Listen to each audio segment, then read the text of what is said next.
Creo que ahí ya se está grabando, ¿cierto, Inge? Sí. Sí, sí, señor. Ya se Bueno, inició la grabación. gracias. Un cordial saludo a apreciados estudiantes del curso de Políticas Públicas y Desarrollo Humano, también demás estudiantes de otros programas que quizás quisieron asistir a este espacio frente a una temática muy importante para nosotros que estamos abordando frente a el análisis de la problemática de las luchas contrahegemónicas del siglo XXI en América Latina y Colombia, en énfasis particular frente a las prácticas extractivas. La autora de esta publicación es la doctora Carolina Arias Hurtado. Ella es administradora ambiental, es magíster en gestión del patrimonio y desarrollo territorial y es doctora en estudios del desarrollo. Más aún también queremos presentarla como ella nos ha presentado. Es una investigadora y solidaria de los movimientos sociales e indígenas. Precisamente compartimos ese énfasis desde lo solidario y pues trabaja en la línea de investigación de estudios socioculturales y problemática ambiental desde la Universidad Tecnológica de Pereira. Doctora Carolina, para nosotros es un gusto que nos haya aceptado la invitación, que nos acompañe en este espacio y que podamos precisamente desde su voz como experta en estas temáticas, pues escucharla. Entonces, pues este espacio es para usted. Bienvenida y nuevamente gratitud por aceptarnos esta invitación. Muchas gracias, profesora Sandra. Al contrario, el honor es para mí acompañar estos espacios de análisis desde la academia, donde esperamos que pues, haya una proyección a una academia comprometida con estas realidades pues, sociales, ambientales que vivimos en países como el nuestro. Eh, no sé si empezamos de una vez o esperamos a alguien más. Tiene el micrófono cerrado, profe. Sí, señora, podemos dar inicio, doctora Carolina. Perfecto. La idea es que en todo caso, paulatinamente, quizás otros estudiantes nos vayan pidiendo el acceso y les vamos a permitir, igual que en el transcurso de unos otros 10 minuticos, sigan ingresando. Le escuchamos, muy atentos. Bueno, muchísimas gracias. Un saludo muy especial para todas y todos los estudiantes, profesores y comunidad académica de la UNAM que está en este espacio. Les agradezco que me confirmen si me escuchan bien y si ven la imagen proyectada en este momento en la pantalla. Sí, Sí, sí, señora, señora. se escucha Listo. bien y se ve la imagen bien. Muchas Gracias. Yo no gracias. sé Y si, ahora, buenas tardes, profe, se escucha entrecortado. Yo estoy escuchando ¿me entrecortado, escuchan no sé si los demás. entrecortado? No, por favor, verificar el sonido del estudiante. En este momento, hasta el momento, el sonido de la doctora Carolina, la mayoría ha confirmado que se le escucha bien. Listo, entonces ahí vamos. Si de repente no me van escuchando o me avisan, porque ahora ya no los estoy viendo, solo estoy viendo mi pantallita. No, señora, yo estoy acá pendiente y cualquier duda, por favor, estudiantes, por el chat también vamos a ir atendiendo esos percances y les vamos a ir dando orientaciones. Por el momento demos la posibilidad de la voz a la doctora Carolina y ya les damos orientaciones para que vuelvan y quizás inicien para ver si mejora el sonido para algunos de ustedes. Bueno, muchísimas gracias, profesora Sandra. Nuevamente, pues agradecer el espacio. Me ha propuesto la profesora Sandra que tratemos en 25 minutos de conversar, ni mucho menos asuman esto como una conferencia de una experta. Estos temas son de permanente aprendizaje para todas y todos, sobre todo cuando nos enfrentamos a las realidades y sin duda pues sobrepasan cualquier análisis que desde la academia podamos hacer. Entonces, que sea este un espacio para conversar, para reflexionar sobre algunas dinámicas pues que tienen que ver con las realidades, insisto, sociales, económicas, políticas, ambientales de nuestros países, y es un gusto además que en un curso curso y en un programa como este ustedes puedan analizar estos temas.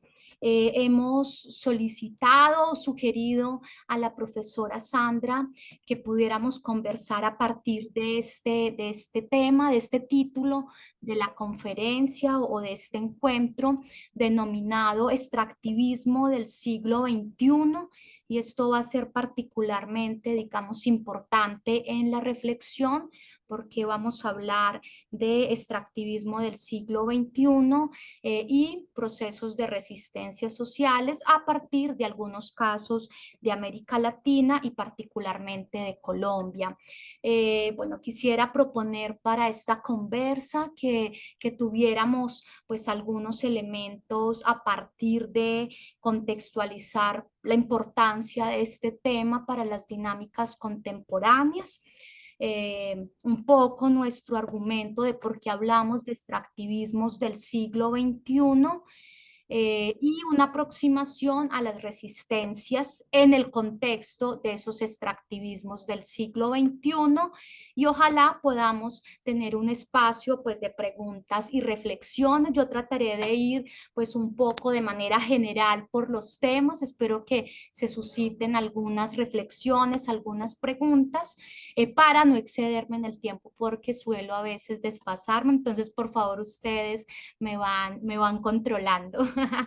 Y pues decir que todo esto, digamos, parte no solamente de análisis y reflexiones académicas desde los estudios críticos del desarrollo, sino también de ejercicios, trabajos de investigación comprometida o investigación militante que realizamos desde la línea de investigación en estudios socioculturales y problemática ambiental de la Universidad Tecnológica de Pereira, en particular con un programa de investigación sobre extractivismos y actualmente transición energética en el contexto de las luchas y resistencias sociales. Bueno, porque traemos este tema del extractivismo como una problemática para quienes estudiamos temas sociales, culturales, económicos y políticos. Lo primero que habría que subrayar es que esto no es un tema, una problemática nueva. Podríamos decir que esta es la historia de una lucha entre imponer un modelo hegemónico de concebir las relaciones sociales y nuestra relación con la naturaleza en los territorios desde diversas perspectivas. Unas por agentes hegemónicos o dominantes que buscan controlar los territorios desde una perspectiva instrumental, mediada por intereses claramente económicos, y la otra perspectiva desde lo que algunos autores denominan pues, discursos, perspectivas, miradas contrahegemónicas o subalternas que corresponden por lo regular a aquellos grupos sociales que habitan esos territorios que son objeto de despojo o de dominación. Es decir, entre unas miradas hegemónicas y unas miradas contrahegemónicas en esa relación dialéctica que permanentemente hemos tenido en la historia de la humanidad. Y tendríamos entonces que ubicar que la problemática del extractivismo data desde el encuentro mismo de esos dos mundos, que algunos denominan colonización, otros denominan invasión, entre el mundo occidental y los mundos o las visiones de mundo que habitaban esta Abya Yala, ¿no? Entonces, esto no es una dinámica nueva, ni mucho menos, pero adquiere características particulares, en particular en las últimas 3 décadas. Desde mediados de la década de los años 80, con una fuerte o clara tendencia en la década de los años 90 y lo que va corrido del siglo XXI. Por eso podríamos sugerir que las causas estructurales de las problemáticas sociales, ambientales, pero también políticas y económicas de América Latina y particularmente de países como Colombia están relacionadas con esta visión del desarrollo, una visión del desarrollo basada en el extractivismo. y algunas publicaciones recientes al respecto, que inclusive las propias agencias de las Naciones Unidas, la CEPAL, agencias internacionales de cooperación y demás, lo subrayan de esa manera, en particular estos dos textos que son muy sugestivos además en sus títulos. La tragedia ambiental de América Latina, y esto no da para más, que ubica el extractivismo como una de las principales causas de las problemáticas que hoy vivimos en América Latina en distintos ámbitos de la vida social. En ese sentido, pues yo quisiera sugerir, y trataremos de pasar rápidamente por esto, que hoy no solamente estamos hablando de una forma particular de extractivismo, sino de múltiples formas, y podríamos decir que hay 9 tesis que hemos venido, digamos, analizando en diferentes casos de estudio, donde se sustenta esta idea de por qué hablar de los extractivismos del siglo XXI. Una de ellas es que justamente estos extractivismos están configurando nuevas formas de lucha social o poderes contrahegemónicos. Y allí pues nos detendremos en este tercer pues, argumento de esta conversa, que es esa aproximación a las resistencias sociales. Bueno, en primer lugar, quisiéramos subrayar que estamos enfrentados a una lógica de acumulación que tiene múltiples aristas, es decir, no nos encontramos como hace 500 años solamente en esta expresión del extractivismo, digamos, que hemos escuchado en los relatos de Indias, que Gudinas, Galeano, etcétera, han relatado también en esos textos de las venas abiertas de América Latina, donde nos hablaban de un Potosí que era explotado y cuyos pobladores originarios eran despojados de sus territorios, como es el caso de la minería, que ahora pues lo podemos observar en unas minerías a gran escala, pues cuyas dimensiones son descomunales, sino que también esto está atravesando algo que está en el corazón mismo de de la propuesta de gobierno actual, la transición energética, casos como el extractivismo hidroeléctrico con Hidroituango y las tragedias reiteradas que Hidroituango ha generado, pero también expresiones del extractivismo con las que hemos estado conviviendo, en particular en Colombia desde hace décadas, como los monocultivos forestales, pinos, eucaliptos, su versión más moderna en la famosa expresión con el aguacate Hass, que ahora se convierte además en un sustituto de sectores tradicionales del extractivismo como la minería o los hidrocarburos, el boom de las pequeñas centrales hidroeléctricas que están secuestrando ya los ríos de nuestro país, pero también hay expresiones del extractivismo con las que habitamos en las ciudades, por ejemplo, ¿no? El extractivismo urbano que genera procesos, pues no solamente de gentrificación, de despojo, sino donde el suelo urbano, los bienes comunes que tenemos los ciudadanos, como lo plantea Harvey, pues también son objeto de esa explotación intensiva, ¿no?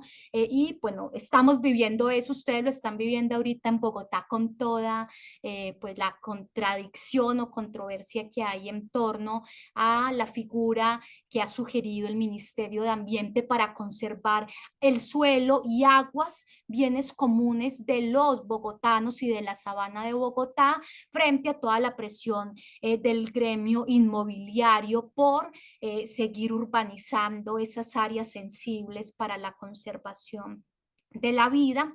Tenemos expresiones del extractivismo, además muy incrustadas en nuestra cultura, ¿no? También se habla de que el extractivismo es una forma cultural, y lo hemos podido ver particularmente. Yo soy del eje cafetero, ahora estoy en Pereira y nosotros hemos convivido con el paisaje cultural cafetero, que en su momento se convirtió también en una forma de explotación intensiva de la naturaleza con el monocultivo de café, y la declaratoria del paisaje cultural cafetero se constituyó en una forma de despojo para los pobladores originarios de estos territorios, campesinos, que no solamente eran cafeteros, sino campesinos en el sentido amplio, pero también lo vemos con lo que ha implicado el sector azucarero colombiano, y dos formas que seguramente va a ser motivo de preocupaciones para los futuros profesionales en psicología,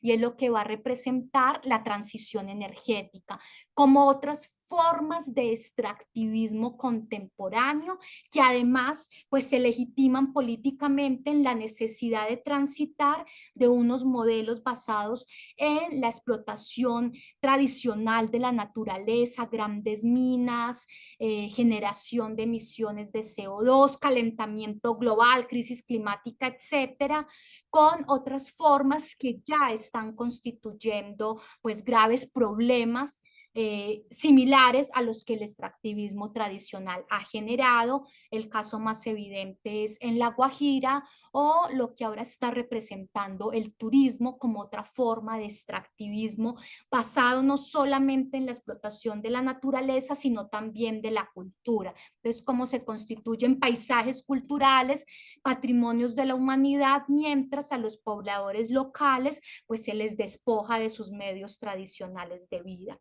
Entonces, quisiéramos, digamos, partir de esta hipótesis, y es que los extractivismos del siglo XXI son múltiples, y eso implica pues múltiples retos también para quienes son afectados por estas expresiones, por lo regular comunidades campesinas, indígenas, afrodescendientes, y en contextos urbanos, por lo regular las poblaciones más vulnerables en términos sociales y económicos, ¿no? En ese contexto, pues el extractivismo se sigue constituyendo desde hace 5 siglos en un espacio o en un campo para la consolidación del poder hegemónico de grupos que han tenido pues el control no solamente económico, sino también político y cultural, para imponer lógicas y formas de relacionamiento con la naturaleza, con el territorio y con la cultura. En ese sentido, pues un panorama, digamos, abuelo de pájaro. En los últimos años, el origen de la inversión extranjera directa en América Latina para minería, por ejemplo, estaba representado principalmente por Canadá.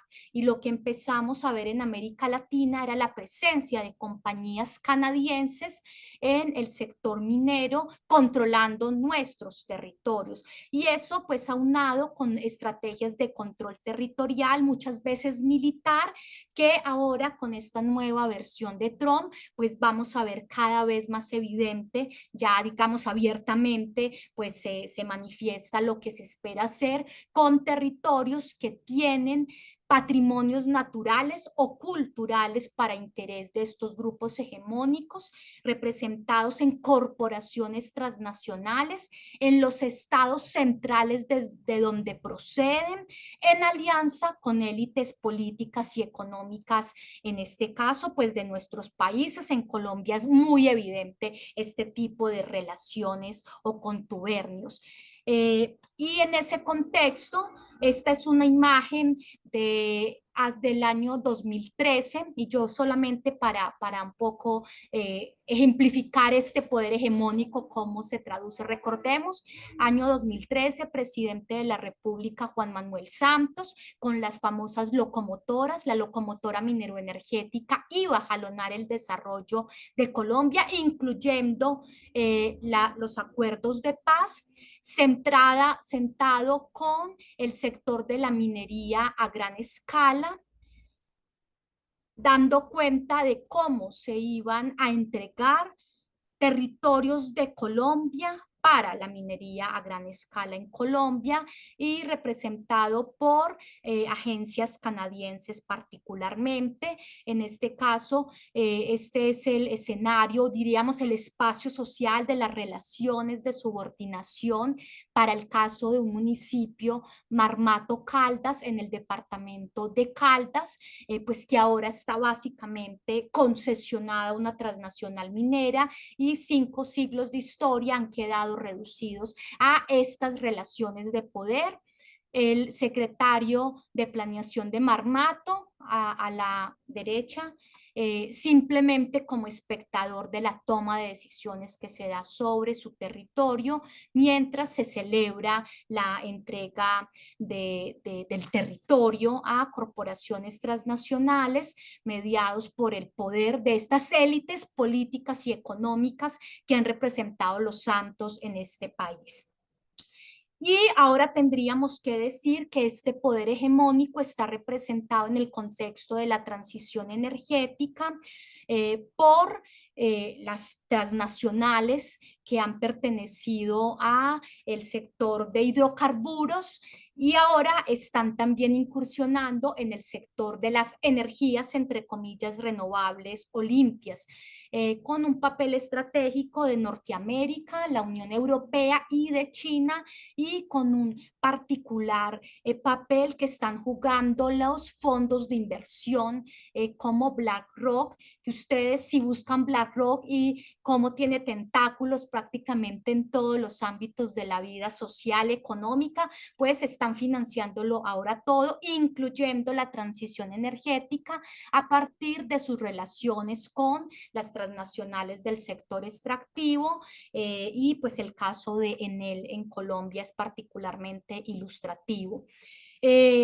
Bueno, el extractivismo, estas formas de extractivismo también han tenido un papel frente a la lógica del Estado y a los procesos de acumulación contemporánea. Diríamos que en los años 90 reestructuraron el Estado, un Estado neoliberal, para digamos, en estas versiones neoliberales que conocimos en América Latina, pues permitir procesos de privatización, inclusive reformas constitucionales que permitieran la entrada de estas corporaciones, nuevos marcos para las inversiones, los famosos TLC que ahora están en discusión con Trump, la flexibilización de la normatividad e institucionalidad, y la criminalización de las formas tradicionales que teníamos de relacionarnos con nuestros territorios.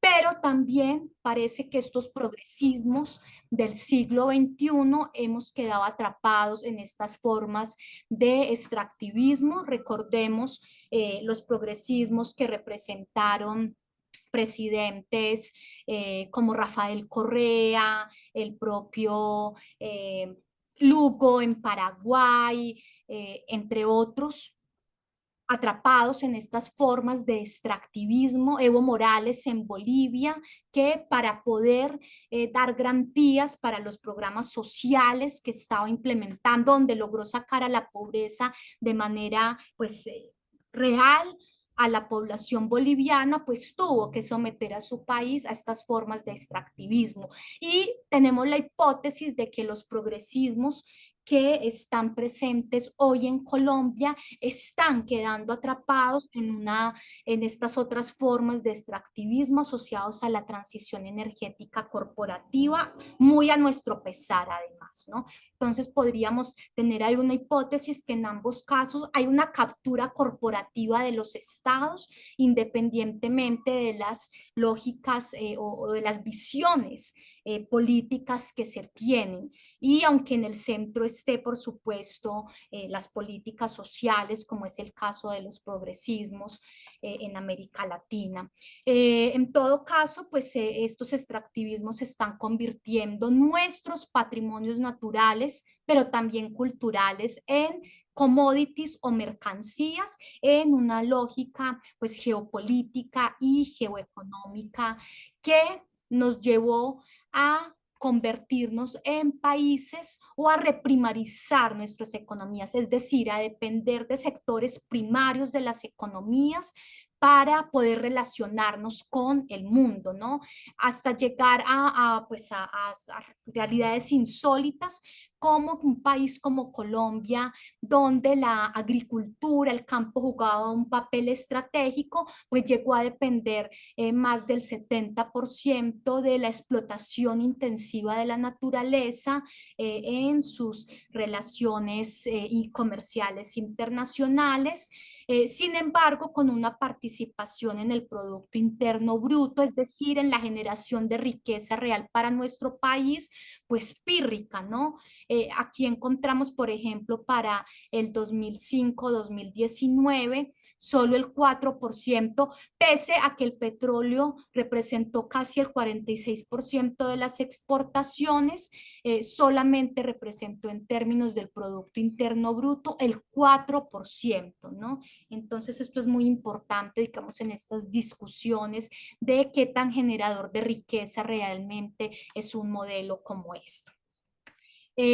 Mientras tanto, pues presenta unas innovaciones en las lógicas de acumulación, opera a través de grandes proyectos para hacer sostenible financieramente pues las inversiones de estas corporaciones.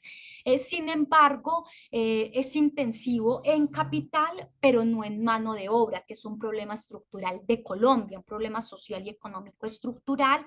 Y en términos de generación de empleo, estas son datos también para 2015-2019, donde se devela que pues la principal fuente de empleo de nuestro país, del sector primario, está relacionado, sigue estando relacionado con la industria, la ganadería, con sectores tradicionales colombianos. No obstante, pues el petróleo y los minerales representaron menos del 2% de la generación de empleo en Colombia, y un lugar preponderante lo sigue teniendo la industria también en nuestro país. Ya lo decíamos, en ambos formas, regímenes políticos, tanto neoliberales como progresistas, el extractivismo ha logrado incrustarse y legitimarse. Recordemos la famosa política minero-energética de Santos, donde inclusive proponía financiar el acuerdo de paz con las rentas extractivas.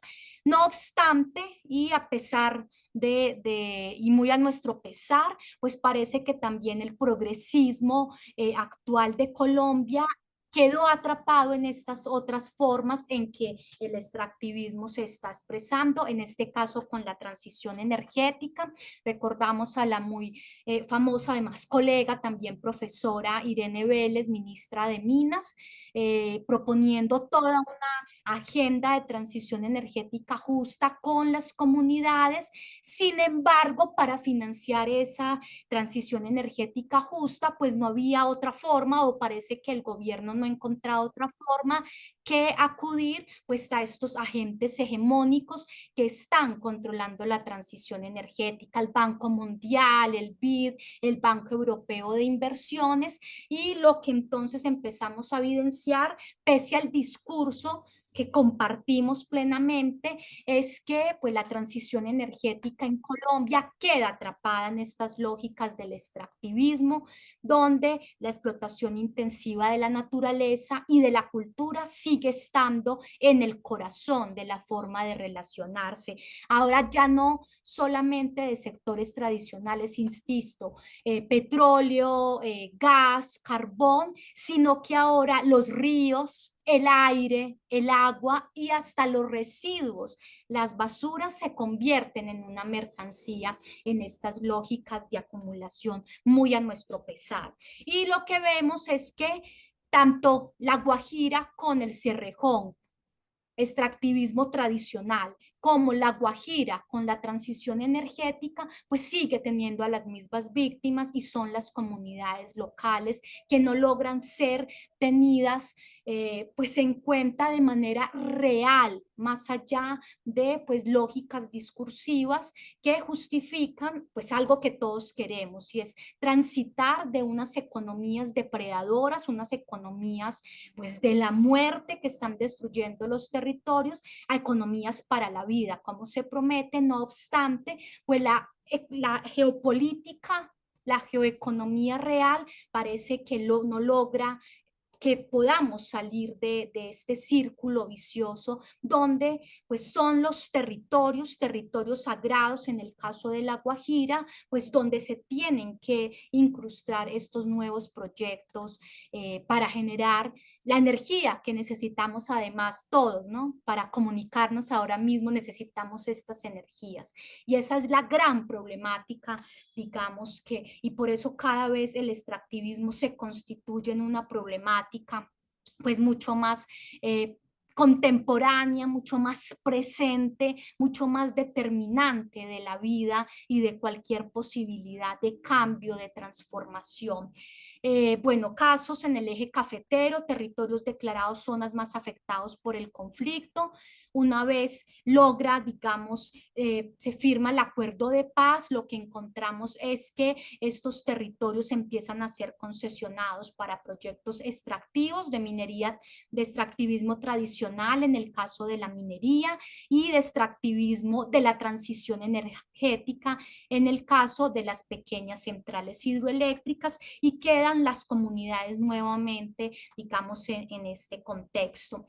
Nuestra octava hipótesis, y esto tendrá mucho que ver seguramente con el ejercicio que ustedes hacen como profesionales en psicología, es que el escenario, que el extractivismo está generando un nuevo contexto de crisis social, ambiental, política, cultural, y está profundizando las desigualdades sociales.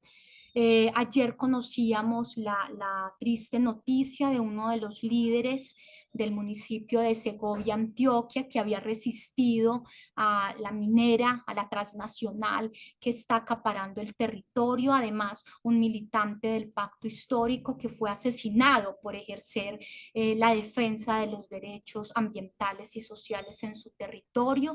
Y no olvidemos además que Colombia es el país donde más líderes ambientales asesinan en el mundo, y muchos de esos líderes, sus liderazgos están asociados con la defensa del territorio ante estas múltiples formas de extractivismo en nuestro país.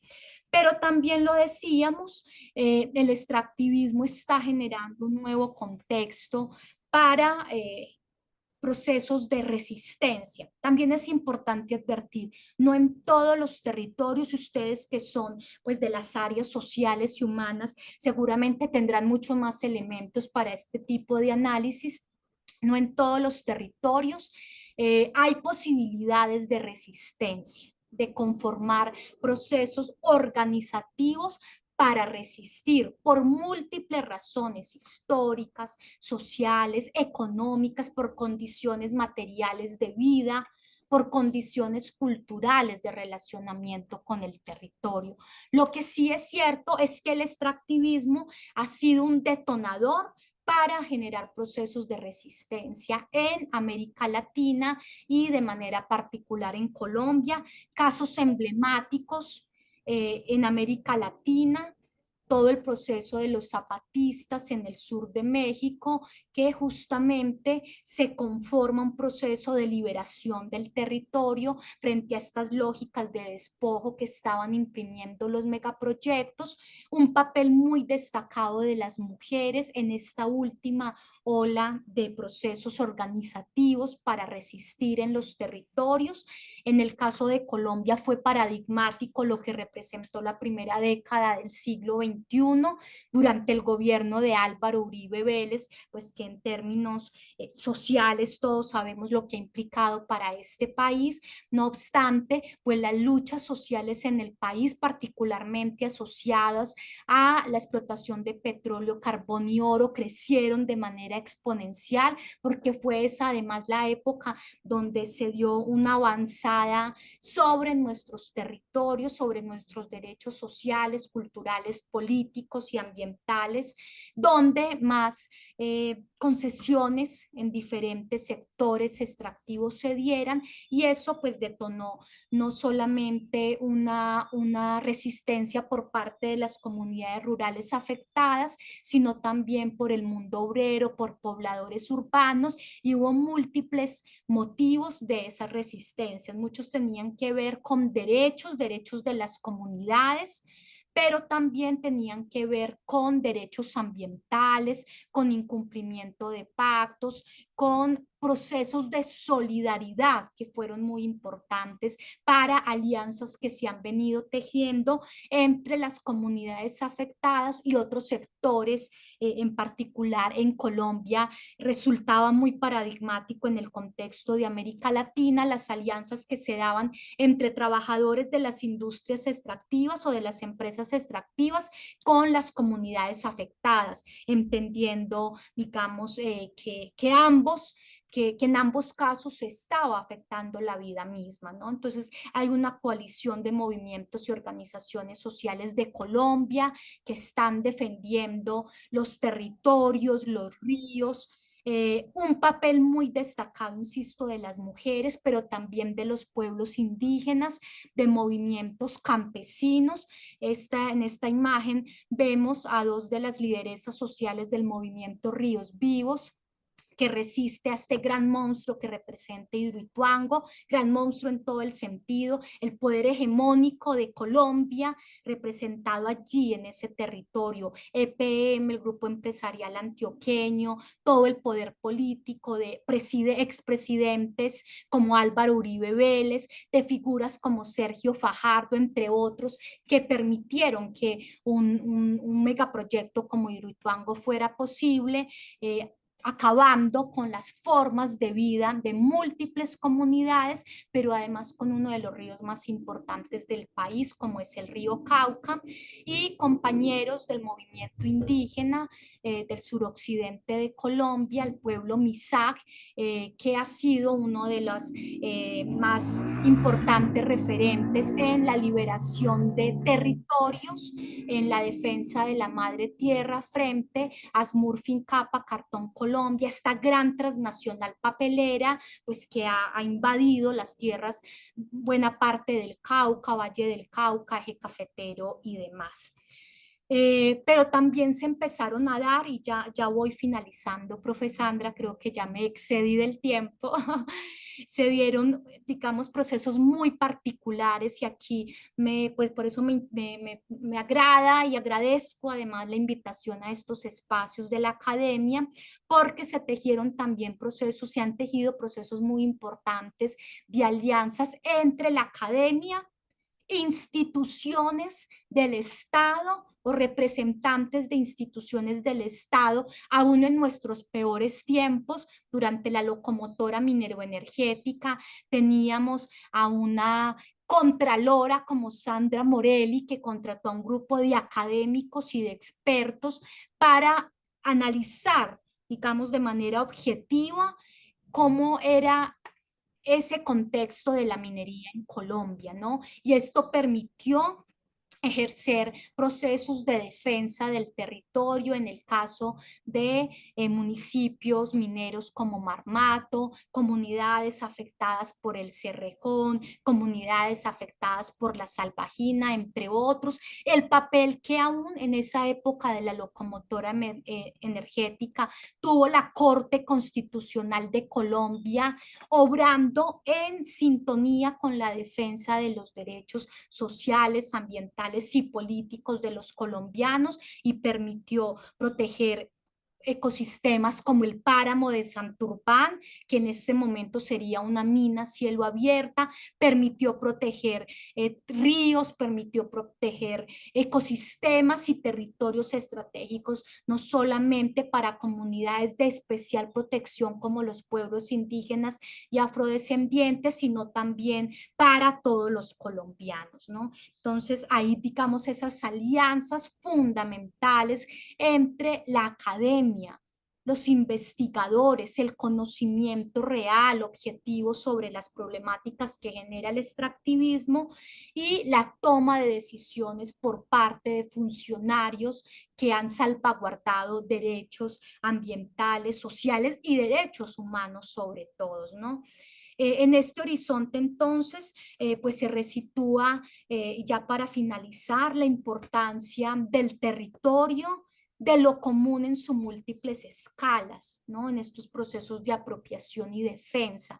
Ha sido la comprensión de los bienes comunes, de los problemas comunes que ha generado el extractivismo, los que han permitido generar alianzas para que hoy, pues, Colombia no sea, metafóricamente hablando, una mina a cielo abierto, sino que sea posible pensar procesos donde se está redignificando la vida pese, digamos, a estas nuevas expresiones del extractivismo, ¿no? Por eso el fortalecimiento de las diferentes formas organizativas, propuestas de economía social y solidaria, esta coproducción de conocimientos útiles y al servicio de la defensa de la vida, pues permiten reconstituir además el sentido público del Estado, al que pertenecemos y del que hacemos parte todas y todos, ¿no?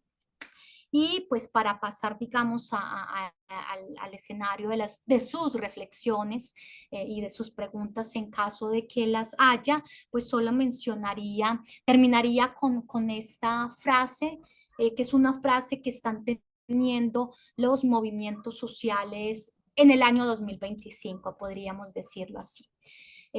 Frente a lo que está implicando para Colombia, para el mundo, la transición energética. Y bueno, solo pues yo dejaría ahí por ahora para dar paso, digamos, a sus comentarios, a sus reflexiones, a las preguntas que seguramente pudieron quedar de esta correría tan rápida para tratar de resumir un poco pues esta invitación, estas reflexiones que hemos tratado de traer el día de hoy.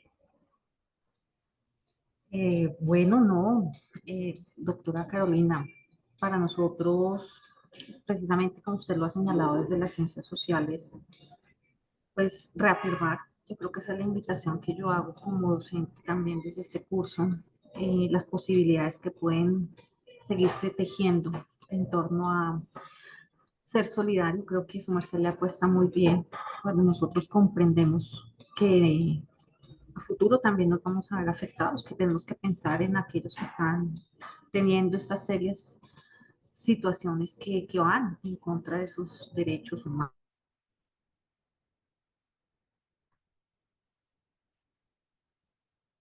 No creo que se haya extendido, creo que ha sido muy nutrido este espacio, donde nos sitúa, nos ubica, nos muestra con imágenes que también hablan. Yo las veía, yo digo, wow, es que a veces habla más la imagen que mil palabras. Y entender esas circunstancias donde las estamos tratando de entender en esta actividad, apreciados estudiantes, un análisis de una problemática desde una integración de ese enfoque dominante que sin duda tiene una apuesta económica por el poder, por el control, como lo ha explicado la doctora Carolina, pero entender desde nuestra apuesta que tiene tanto la universidad, el programa, y creo que las mismas ciencias sociales, pues es algo alternativo, ¿sí? Entendiendo también digamos como la transición, ¿no?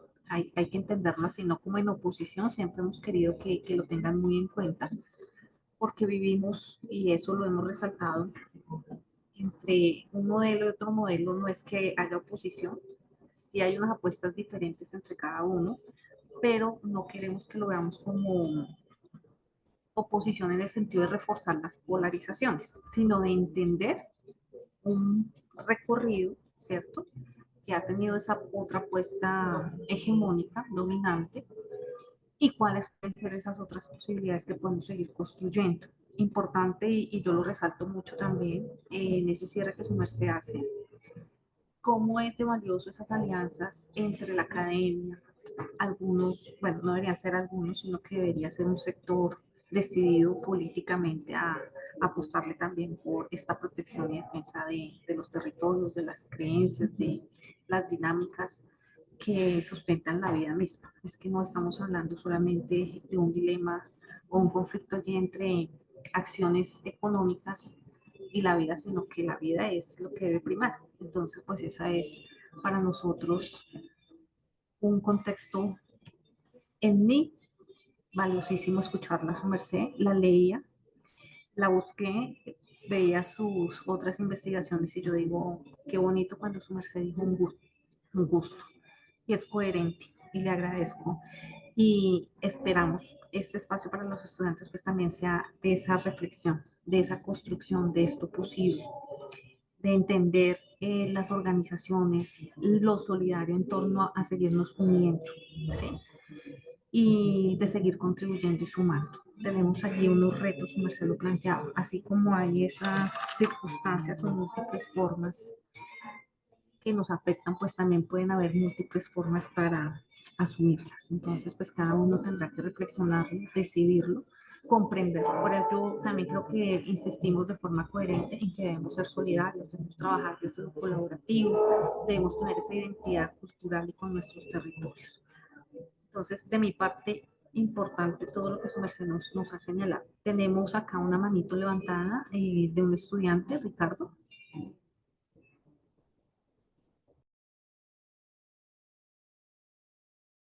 Sí, bueno, claro. Te escuchamos, Ricardo. Sí, señor. Bueno, más allá de que es como una reflexión también, porque el tema se basa mucho en este aspecto social y en el cual una comunidad de consumo nos ha ido llevando a una resignación, como a una sobrevivencia diaria en este ritmo de vida en el cual el dinero es más importante que la misma existencia, donde dime cuánto vale, dime cuánto tienes, cuánto vale, donde hasta para sobrevivir un solo día una persona ya necesita un ingreso básico, o si no, es un dependiente de la calidad, la misma alimentación, el mismo acceso a la tierra, la producción.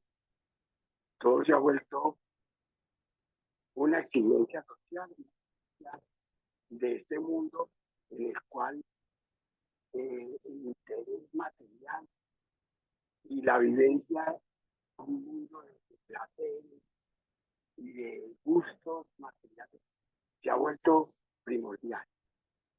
Y es un poquito un llamado a la reflexión, a que cada uno de nosotros entendamos un poquito lo que es el término de indiferencia a la cual nos han llevado. Acabamos de salir de una pandemia en la cual, en vez de ser humano, a este puesto más sensible, lo que nos volvimos fue más insensible, donde no nos importaba si el vecino se moría. Lo importante era yo estar aliviado y que a mí no me fueran a quitar. Yo vivo en Fusagasugá y acá vivimos esos primeros jueves y fines de semana de cuando se levantó la pandemia, que empezamos a recibir a todos los turistas y hasta las calles las empezaron a cerrar para que no entraran, porque no queríamos contacto con la gente que venía de Bogotá, porque ya no teníamos que porque nos empezamos a volver egoístas. Entonces, es un poquito un llamado a la esencia, el sentido de la humanidad. Y este periodo gubernamental que tenemos nos ha llamado un poco, nos ha vuelto la vista al territorio, a la gente marginal. ¿Cómo es posible que en este momento tengamos municipios todavía que no tienen una universidad o que no tienen acueducto? Entonces, ese tipo de cosas ni siquiera las sabía mucha gente. Y tenemos unos medios de comunicación hegemónicos y un mandato de unas potencias que en este momento nomás estamos hablando de que estamos a puertas de una guerra donde Europa está la Unión Europea a punto de unirse a una guerra por un pequeño territorio contra Rusia, y si no es Rusia, entonces es China, y si no es China es Estados Unidos, y en Siria estamos viendo genocidios y asesinatos de sangre fría, y la gente callada, y el mundo protesta, y antier en Alemania reprimían a las mujeres que estaban protestando por Palestina. Entonces, estamos en un momento muy álgido de la humanidad. Y pues espero que todos en este programa de psicología que tiene un enfoque social, pues nos toquemos un poquito la parte humana y no solamente a cumplir con lo académico, sino a que el compromiso como profesionales más adelante sea impartir un conocimiento y fortalecer ese conocimiento humano y dejar un poquito de muchas gracias por la palabra. Bueno, Ricardo, tratamos de entenderte. Bueno, yo te escuché todo un poquito a veces bajo volumen, pero traté de escucharte. Importante ese llamado que también nos haces, es por la vida. Creo que debemos pensarlo muy bien. Diana, también tenías la manito levantada. No sé si tienen alguna pregunta para nuestra invitada. Sí, tutora, muy buenas noches. Pues primero que todo agradecerle a la doctora por esa explicación tan buena. Entiende uno muchas más cosas de las que ya ha podido de pronto leer y repasar. Eh, es triste digamos, es decir, antes de uno estudiar, prácticamente vive en la inopia. Uno no es capaz de darse cuenta de lo que ocurre alrededor y es muy triste darse cuenta que perdemos tantos líderes sociales que defienden los recursos ambientales, las mismas comunidades y pues, hombre, que se pierde básicamente a manos del mismo poder. Es muy triste ver que cada día están más solos, cada día son más muertes, son más líderes los que estamos y como decía el compañero, cada vez son más cosas. En lugar de que la humanidad se sensibilice con todo esto, se vuelve como más parca todo lo que sucede. Y sigo insistiendo, si hubiese una manera de pronto de poderle brindar más seguridad a todos estos líderes sociales, habrían proyectos que podrían como efectuarse y conseguirse una, digamos, una victoria, hablándolo de esa manera, en cuanto al cuidado del medio ambiente y todas los recursos que se están agotando en nuestro país. Era nomás eso. Muchas gracias. Gracias, Diana. No sé si haya alguna otra intervención, pregunta para nuestra invitada. Creo que nos deja muchas reflexiones. Ve uno a veces desde la distancia ciertas situaciones, pero no alcanza a dimensionar realmente las consecuencias, a pesar de que sabemos que sí se está afectando y hoy es tan relevante hablar de un desarrollo sostenible, un desarrollo humano. Debemos, ojalá, creo que en otros encuentros hablábamos un poco de esto, más allá de pronto de tener en este momento la información y de pronto el deber de cumplir una actividad académica, es realmente lograr sincronizarnos, es realmente hacer lo que nuestra invitada nos compartía en la última diapositiva. Me encantó esos escritos donde dicen que hemos podido sobrevivir por estar organizados. O sea, nosotros podemos organizarnos, nosotros podemos sumar para estos cambios y prioridades que no debemos ya dejar de lado. O sea, ya no podemos tener la excusa de que todavía no me toca a mí, el otro es el que está sufriendo, yo todavía no. siento, doctora Carolina, y quizás ahí está mi interrogante, o me gustaría escucharle a usted, yo la veo muy joven, en un bagaje amplio en este tema del extractivismo, de las territorialidades, y mi inquietud está ahí. ¿Cómo hace su merced para permanecer en este ámbito, que es un ámbito con tanta contradicción, con tanta, de alguna manera, un dilema, en donde está una apuesta también por la seguridad propia, ¿no? Pero yo creo que su respuesta va a estar orientada a algo que yo quisiera escuchar, ojalá, que discúlpame como ir respondiendo. Tiene que ver con ese amplio caminar solidario que usted tiene, con esa cercanía quizás también con comunidad que cree en el origen, que cree en la tierra, ¿no? Entonces, quisiera yo escucharle cómo hace su merced para seguir. Yo a veces se lo confieso, quiero como decir, no, esto es imposible. Bueno, gracias por, por esa pregunta que ni mucho menos tiene una respuesta. Es un permanente cuestionamiento también, pero también un principio de vida, un principio de convicción, pues más allá de que sea personal, y aprovechando el escenario, es una convicción profesional, ¿no? Cuando nos formamos en áreas donde en el centro está la vida, como en el caso de ustedes o como en mi caso, pues la vida no queda circunscrita solamente a lo individual, sino que la vida es colectiva para que pueda ser. Y creo que eso pues es un poco el motor para seguir en este aprendizaje, y cuando nos damos cuenta además que pese a todas las angustias personales que puedan haber, pues la vida de muchas comunidades, la vida colectiva, la vida de un territorio, la vida de un río, la vida de un páramo, pues trasciende esas preocupaciones individuales. Yo creo que eso nos ayuda a relativizar lo que pueda pasar con, digamos, esas, por supuesto, legítimas preocupaciones por la vida individual o por las circunstancias individuales en las que nos desenvolvemos, ¿no? Y creo que este momento además político del país da cuenta de eso.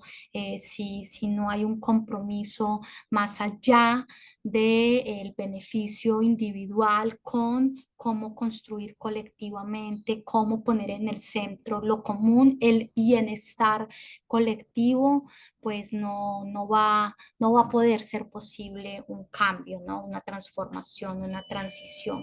Entonces, y eso además nos conecta con las reflexiones que hacían Diana y Ricardo. No nos dábamos cuenta en la pandemia, mientras estábamos preocupados de manera individual por nuestra vida, pues las realidades nos estaban rebasando con la solidaridad que se tejía para poder sobrellevar la pandemia, con esas alianzas que se daban en los barrios, en las veredas, en los colectivos finalmente, ¿no? Creo que esa fue una gran lección. Y por otro lado, pues lo refería Ricardo, ahora la preocupación, digamos, en esta geopolítica para seguir generando guerras, en el centro sigue estando la vida, ¿no? Y el extractivismo, sin que sea ni mucho menos la matriz que lo explique todo, pues estuvo en el corazón de la pandemia. Recordemos que los únicos sectores que no pararon, además de la salud, fue el sector extractivo. Nosotros estábamos funcionando en Colombia como mientras estuvimos esos 5 meses encerrados, estaban funcionando servicios esenciales para la vida y los sectores extractivos. Hoy la guerra que Europa quiere continuar en Ucrania tiene que ver con el extractivismo, con el control de esos patrimonios estratégicos, ¿no? Entonces, mientras eso no esté en el centro, pues, de nuestras preocupaciones, por supuesto que la salida individual siempre va a estar a la orden del día, y pues la intención justamente yo creo que de profesiones como las de ustedes o como las mías, es servir a la vida, no tendría otro sentido. Y bueno, eso tendrá que darnos aliento y luz en los momentos más difíciles como el que estamos viviendo hoy en Colombia. Bueno, pues muy valiosa esa respuesta, esa convicción. Es cierto, o sea, si uno lo tiene ahí en su corazón, en su mente, creo que sigue valiendo la pena. Yo siempre desde que la leí, hoy que la escuché más, siento que en una conclusión importante es eso, seguir en esa firmeza de ese amplio caminar solidario y pasos esperanzadores. O sea, sí hay posibilidades, hay que seguir en esas eh, opciones y ustedes bien lo saben, desde la propuesta que estamos solicitando para esta actividad, además de analizar las causas, un objetivo de esta problemática, nos orientan el visualizar, el contemplar vías, vías de mejora. Entonces, creo que acá nos dio también importantes eh, ideas, eh, digamos que tangibles, ¿cierto? No es algo netamente ideal y incumplible, sino las alianzas, la organización y el seguir creyendo que unidos pues podemos poder proteger esa vida. Creo que es eh, desde que diseñamos este curso con esta lectura que fue como la matriz a partir de esta problemática, entender pues ese énfasis hacia un desarrollo netamente humano, no cualquier desarrollo, sino un desarrollo que recupere esa esencia. Bueno, creo que hasta ahí llego yo. Le reitero mi gratitud, doctora Carolina, a los estudiantes que nos pudieron acompañar, a los estudiantes que bien puedan escuchar esta grabación, los docentes del curso, profe María Isabel, profe Antonio, profe Laura, profe Pilar, profe Virginia, siempre estábamos acompañados con varios, profe, la profe Amanda. No sé si la profe Amanda quiere hacer algún comentario de cierre o alguno de nuestros docentes para poder dar cierre y término a la grabación y también pues insisto, muy complacidos de haberle escuchado y esperamos poder también seguir tejiendo, profe Carolina. Este es apenas un espacio, pero tenemos otras acciones, otras propuestas que esperamos seguir fortaleciendo en el marco de acercarnos a comunidades, a territorio, a pesar de nuestra modalidad, queremos tener esas opciones y reconectarnos bastante con este tema de la naturaleza, que a veces eso también nos ha distanciado de ese tema esencial de la vida, ¿no? Profe, Te veo ahí. profe, de mi parte, muchísimas gracias, profe Sandra, por el espacio y doctora Carolina por acompañarnos en este importante encuentro. Considero que ha sido muy valioso el aporte que usted hace, no solo desde la parte ambiental, como las prácticas extractivistas que estamos viviendo, sino también desde esa parte tan humana y tan social. Cómo nosotros como seres humanos estamos inmersos en este contexto tanto social, político, económico y obviamente el ambiental que es fundamental para nuestra vida. Quiero felicitarla, realmente una contribución muy importante y también me parece fundamental, lo menciono así súper breve, el tema del extractivismo de productos vegetales para el carbón. Justamente yo estoy ubicada en el departamento de Nariño y tenemos un corregimiento muy cerca a la ciudad de Pasto que se dedican 156 familias a estas prácticas y justamente en la semana anterior con el tema de lluvias hubo una tragedia muy grande, una avalancha supremamente fuerte. Entonces me llamó como mucho la atención eso, ¿no? Hasta qué punto sí existen esos grandes músculos políticos, económicos que están atrás de las comunidades y otras comunidades tal vez alejadas, abandonadas, que no tienen esas, digamos, esos músculos, ¿no? políticos fuertes atrás sin embargo, que son las únicas formas de vida tal vez que ellos encuentran y no miden como las consecuencias del impacto ambiental que pueden generar, ¿no? Estas prácticas no reglamentadas y tal vez que las hacen desde una parte como muy artesanal, ¿no? Y que genera un impacto muy fuerte. También me llama mucho la atención el tema del turismo. Vengo trabajando en turismo comunitario hace algunos años. Y también miro cómo en algunas partes y el turismo ha ido como despojando a las comunidades de su cultura, de sus territorios, pero desde la óptica que yo lo trabajo como desde la psicología en el turismo comunitario, justamente se trata de lo contrario, ¿no? De que las comunidades se apropien de sus territorios, vendan sus territorios y toda su cultura, su gastronomía, apropiándose ellos de esa esencia e impidiendo que otras, de pronto, organizaciones externas lleguen a extraer ese recurso tan importante y esas competencias de las comunidades en todo ese tema cultural y apropiarse de eso que no les corresponde o tal vez perderlas, ¿no? A través del tiempo. Entonces, eso como una reflexión de lo que usted me deja, doctora, y ojalá la podamos tener en más espacios con los estudiantes para que pueda enriquecernos también a nosotros como docentes y a nuestros estudiantes en el curso.